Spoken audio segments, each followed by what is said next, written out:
Hello guys, कैसे आप लोग। अगर अभी तक आप मुझे फॉलो कर रहे होंगे तो आपको पता चल गया होगा हम लोग लिमिट ऑफ फंक्शन के बारे में पढ़ चुके हैं, कॉन्टिन्यूटी के बारे में पढ़ चुके हैं और डिफरेंशिएबिलिटी के बारे में पढ़ चुके हैं। ओके, सो अगर आपने वो प्रीवियस लेक्चर्स नहीं देखे तो आई बटन थ्रू आप प्लेलिस्ट में आकर वो लेक्चर्स देख सकते हैं। चलिए स्टार्ट करते हैं आज का वीडियो।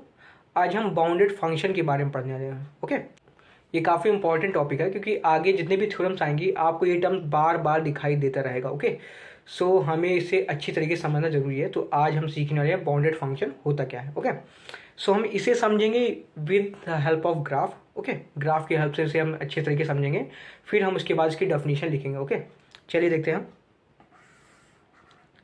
सपोज ये आपका है एक्स एक्सिस और ये आपका है वाई एक्सिस। ओके, और मैंने कोई फंक्शन ग्राफ एफ एक्स का प्लॉट कर किया। ओके, सपोज ये है हमारा function F X interval A B में। ओके, हमने बना दिया एक इंटरवल ए बी।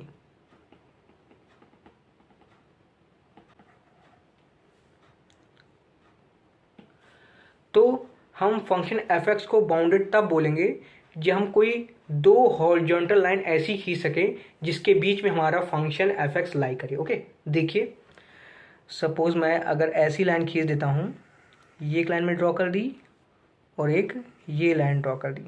ओके, सो आप दोनों लाइन दे सकते हैं, इन दोनों येलो लाइंस के बीच में हमारा फंक्शन एफ एक्स लाई है। ओके, सो ऐसे फंक्शन को ही हम लोग क्या बोलेंगे, बाउंडेड फंक्शन। ओके, सपोज अगर ये जो डिस्टेंस है एक्स एक्सिस से ये स्मॉल एम है और ये जो डिस्टेंस है ये आपकी कैपिटल एम है, देन फंक्शन हमारा small M and capital M के बीच में लाई कर रहा है। समझ गए होंगे। ओके, मैं लिख देता हूँ मैं कहीं, हमारा जो फंक्शन एफ एक्स है स्मॉल एम और कैपिटल एम के बीच में लाई कर रहा। सो ऐसे फंक्शन को ही हम क्या बोलते हैं, बाउंडेड फंक्शन। ओके, और एक और कुछ टेक्निकल बात मैं आपको समझा देता हूँ। देखिए, सो ये जो स्मॉल एम वाली लाइन है इसे हम बोलेंगे लोअर बाउंड। सो ये है हमारी लोअर बाउंड, और जो कैपिटल एम वाली जो हॉरिजॉन्टल लाइन है उसे हम बोलेंगे अपर बाउंड।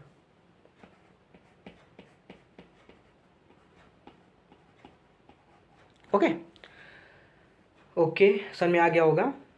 सो एक और तरीके से हम कह सकते हैं फंक्शन हमारा बाउंडेड होगा। फंक्शन हमारा अगर बाउंडेड होगा जब उसके लोअर बाउंड एग्जिस्ट करे और अपर बाउंड भी हमारे एग्जिस्ट करें। ओके, अब देखिए और कुछ खास बातें।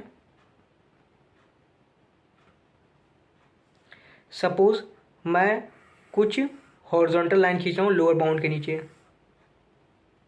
ओके, और मैंने कुछ, कौन सा कलर लूँ, ठीक है, और मैंने कुछ हॉरिजॉन्टल लाइन खींच दी अपर बाउंड के ऊपर। ओके, सो आप यहां से एक बात कह सकते हैं कि हमारा लोअर बाउंड और अपर बाउंड है वो यूनिक नहीं होगा। ओके, आपको हर एक नंबर से एक छोटा नंबर मिल जाएगा जिससे फंक्शन हमारा ग्रेटर होगा, या फिर आपको हर एक कैपिटल एम से बड़ा नंबर मिल जाएगा जिससे हमारा फंक्शन क्या होगा, लोअर होगा। ओके, सो आपके upper bound and lower bound unique नहीं होंगे, लेकिन यूनिक क्या होगा वो मैं बताने वाला हूं। सो लोअर बाउंड का जो सबसे ग्रेटेस्ट होगा, है ना, लोअर बाउंड की जो सबसे ग्रेटेस्ट होगा वो यूनिक होगा, उसे हम लोग क्या बोलेंगे, ग्रेटेस्ट लोअर बाउंड। ओके, सो जो आपकी येलो लाइन है स्मॉल एम वाली इसे हम क्या बोलेंगे, ग्रेटेस्ट लोअर बाउंड। ओके, सो मैं लिख देता हूं ग्रेटेस्ट लोअर बाउंड। ओके, और इसका दूसरा नाम क्या होता है, इनफीमम। ओके, इसे आप ध्यान रखिएगा, ग्रेटेस्ट लोअर बाउंड को ही हम लोग क्या बोलते हैं, इनफीमम। ओके, ये टर्म्स भी आप बार बार देखेंगे। ओके, मैं इसीलिए अभी से ही अच्छी तरीके से आपको समझा दे रहा हूँ ताकि आपको कोई आगे प्रॉब्लम ना हो। ओके, सो ग्रेटेस्ट लोअर बाउंड का दूसरा नाम क्या है, इनफीमम। इनफीमम। ओके, वैसे ही आपके जो अपर बाउंड्स हैं, अपर बाउंड्स में जो सबसे लोवेस्ट वाला है कैपिटल एम, उसे हम लोग क्या बोलेंगे, लोवेस्ट अपर बाउंड। ओके, सो जो आपका कैपिटल एम है उसे हम बोलेंगे लोवेस्ट अपर बाउंड, ओके, और उसे हम सुप्रीमम के नाम से जानते हैं, ओके। सो ये दोनों टर्म्स बहुत इंपॉर्टेंट है रियल एनालिसिस में, ओके। इसे तो आप अभी डिफरेंशियल कैलकुलस में पढ़ना है, लेकिन आगे चल के जब आप शायद बीएससी थर्ड में आपका मैथमेटिकल एनालिसिस नाम से पेपर है, सो उसमें आपको ये रियल एनालिसिस पढ़ाया जाएगा और ये बहुत ही इंपॉर्टेंट है, वहाँ आपको बहुत टफ लगेगा, इसलिए मैं अभी से ही आपका बेस मजबूत कर दे रहा हूँ, ओके। चलिए अब हम अच्छे से बाउंडेड फंक्शन की डेफिनेशन देखते हैं। सो हमारा बाउंडेड फंक्शन क्या होगा?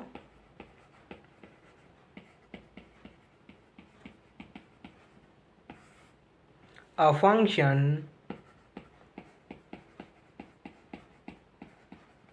f of x is said to be bounded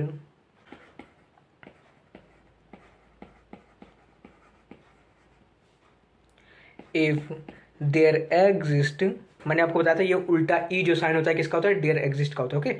there exist real number small and capital M such that जो आपका फंक्शन है वो आपका स्मॉल एम से ग्रेटर हो और कैपिटल एम से छोटा हो, ओके। और इसी को हम ऐसे भी लिख सकते हैं कि हमारा जो फंक्शन का मॉडुलस है वो आपका किसी पॉजिटिव नंबर के से छोटा, ओके, कि हमारा क्या है? कोई पॉजिटिव नंबर है, ओके। सो ऐसे भी हम लिख सकते हैं फंक्शन हमारा बाउंडेड है, ओके। ये बिल्कुल सेम इसके इक्वलेंट है, देखिए कैसे आप इसे लिख सकते हैं, जो हमारा एफ एक्स है वो आपका माइनस के से ग्रेटर होगा और प्लस के से छोटा होगा, ओके। सो यही आपका क्या हो गया? लोअर बाउंड, और ये आपका हो गया अपर बाउंड, ओके। सो दोनों ही इक्विवेलेंट हैं, आप जैसे मन चाहे वैसे एक्सप्लेन कर सकते हैं, ओके। चलिए अब कुछ एग्जांपल्स देख लेते हैं कि हमारे कौन से फंक्शन बाउंडेड हैं और कौन से बाउंडेड नहीं है। मैथ्स में सबसे अच्छा तरीका है किसी डेफिनेशन को सीखने का कि आप उसके साथ साथ उसके एग्जाम्पल्स देखिए और वो उन एग्जाम्पल्स पे ज़्यादा ध्यान दीजिए जो वो चीज़ नहीं है। फॉर एग्जाम्पल हम बाउंडेड फंक्शन सीख रहे हैं तो हमें बाउंडेड फंक्शन के साथ साथ हमें अनबाउंडेड फंक्शन के भी एग्जाम्पल देखने जरूरी है, तभी कॉन्सेप्ट हमारे दिमाग में अच्छी तरीके से बैठेगा, ओके। सो देखते हैं पहले बाउंडेड फंक्शन का एग्जाम्पल। हमने फंक्शन ले लिया साइन एक्स, ओके। आपको बताएं साइन एक्स का डोमेन कुछ भी हो, हमेशा साइन एक्स की वैल्यू -1 से 1 के बीच में ही रहेगी, ओके। सो इसका लोअर बाउंड क्या हो गया? -1 और अपर बाउंड क्या हो गया? +1, ओके। और ऐसे भी, और आपको पता है साइन की वैल्यू -1 से नीचे जा नहीं सकती है, ओके। सो -1 ही क्या हो गया? इन्फीमम, और +1 क्या हो गया? Supremum, okay. सो इसका मैं लिख देता हूं, इसका इन्फीमम है -1 एंड सुप्रीमम है +1, ओके। और अगर मैं कहूँ क्या इस फंक्शन का -2 लोअर बाउंड है? ज़रूर है, क्योंकि साइन एक्स की वैल्यू हमारी, साइन जो एक्स है हमारा वो -2 से ग्रेटर है और 2 से लेस है, तो -2 और +2 इसके क्या होंगे? बाउंड्स होंगे, ओके। -2 लोअर बाउंड हो गया और +2 अपर बाउंड हो गया। लेकिन -2 का लोअर बाउंड है ग्रेटेस्ट लोअर बाउंड, -2 से हम कितना बढ़ाते चले जाएं कि अब बस उसके ऊपर नहीं बढ़ाया जा सकता, उसके ऊपर जैसे बढ़ाएंगे तो वो आपका लोअर बाउंड नहीं रहेगा, ओके। सो -2 के बाद फिर आपका जैसे बढ़ाएंगे -1 होगा, इसका क्या होगा? ग्रेटेस्ट लोअर बाउंड, जिसे हम क्या बोलेंगे? इन्फीमम।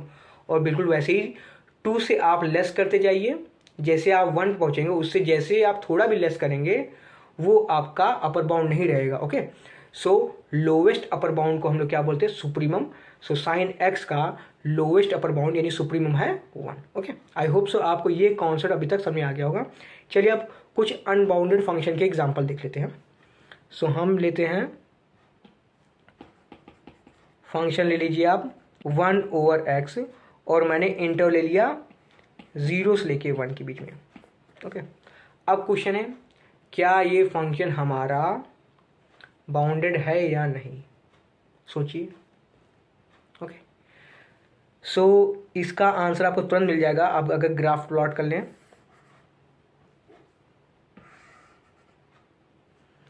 सपोज ये आपका यहाँ पर ये आपका एक्स एक्सिस है और ये आपका वाई एक्सिस है और ये पॉइंट है सपोज 1। ओके, तो आपका इसका ग्राफ कैसा होगा? ग्राफ कुछ ऐसा होगा। दूसरा कलर ले लेते हैं। सो हमारा ग्राफ कुछ ऐसा होगा। 1 पे तो 1 मिलेगा। ओके, सो 0 से 1 के बीच में डिफाइन है। सो 1 के राइट हैंड साइड में ड्रॉ करने कोई मतलब नहीं है। तो अब बताइए क्या ये बाउंडेड फंक्शन है? बताइए, सोचिए। तो आप देखेंगे इसका लोअर बाउंड एग्जिस्ट कर रहा हूँ। लोअर बाउंड ये है, मैं हॉरिजॉन्टल लाइन ड्रॉ कर दे रहा हूँ। ओके, सो लोअर बाउंड क्या हो गया? Small m equals to 1। लेकिन अपर बाउंड पॉसिबल नहीं है क्योंकि ये आपका y एक्सिस के पैरेलल चली जाएगी इनफाइनाइट तक। ओके, सो इसका अपर बाउंड एग्जिस्ट नहीं कर रहा है। तो यानी कि जो फंक्शन है गिवन इंटरवल 0,1 में आपका ये बाउंडेड नहीं है। ओके, अब एक और ख़ास बात, अगर मैं इंटरवल में 0 पॉइंट हटा दूँ, ओके, सो अगर मैंने ये ले लिया, यहाँ से पूछने लगा, ये आपका हाफ से इंटरवल ले लिया मैंने, यहाँ से हाफ से। ओके, तो ये फंक्शन ही अगर ये 2 है जी, तो अब बताइए क्या इंटरवल 1/2, 1 में क्या ये बाउंडेड है? बाउंडेड है। आप देख सकते हैं इसका अपर बाउंड क्या आ गया 2 और लोअर बाउंड है आपका 1। यानी कि इंटरवल बहुत ही इंपॉर्टेंट रोल प्ले करता है बाउंडेडनेस में। ओके, चलिए अब एक हम थ्योरम अगले आने वाले वीडियो में प्रूफ करेंगे, उसका स्टेटमेंट देख लीजिए। ओके, आप इस स्टेटमेंट के बारे में सोचिएगा, प्रूफ तो हम कराएंगे ही कि ये स्टेटमेंट कितनी स्ट्रॉन्ग है। ओके, सो स्टेटमेंट क्या है थ्योरम का, देखिए।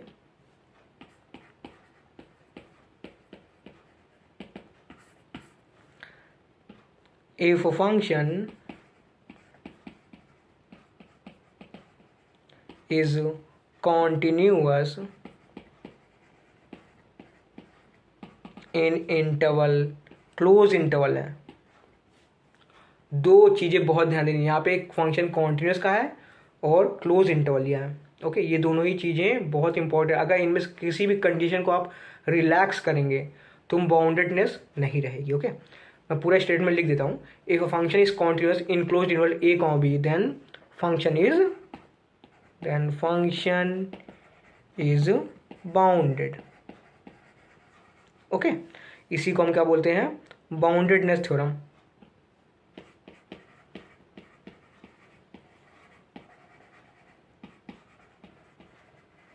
ओके, इसका प्रूफ हम नेक्स्ट वीडियो में करेंगे। और अगर आप ये प्रूफ नहीं मिस करना चाहते हैं तो इस चैनल को जरूर सब्सक्राइब करें। ओके, और बेल आइकन भी प्रेस कर दें ताकि नोटिफिकेशन चला जाए, तभी तो व्यूज़ वगैरह आएंगे, है ना। तो इस स्टेटमेंट में सोचिएगा कि अगर हम इसकी कॉन्टिन्यूटी कंडीशन और क्लोज इंटरवल है, अगर हम ओपन इंटरवल ले लें तो क्या होगा। ओके, चलिए आज के लिए इतना ही, मिलते हैं अगले वीडियो में। Till then bye, thank you, thanks for watching.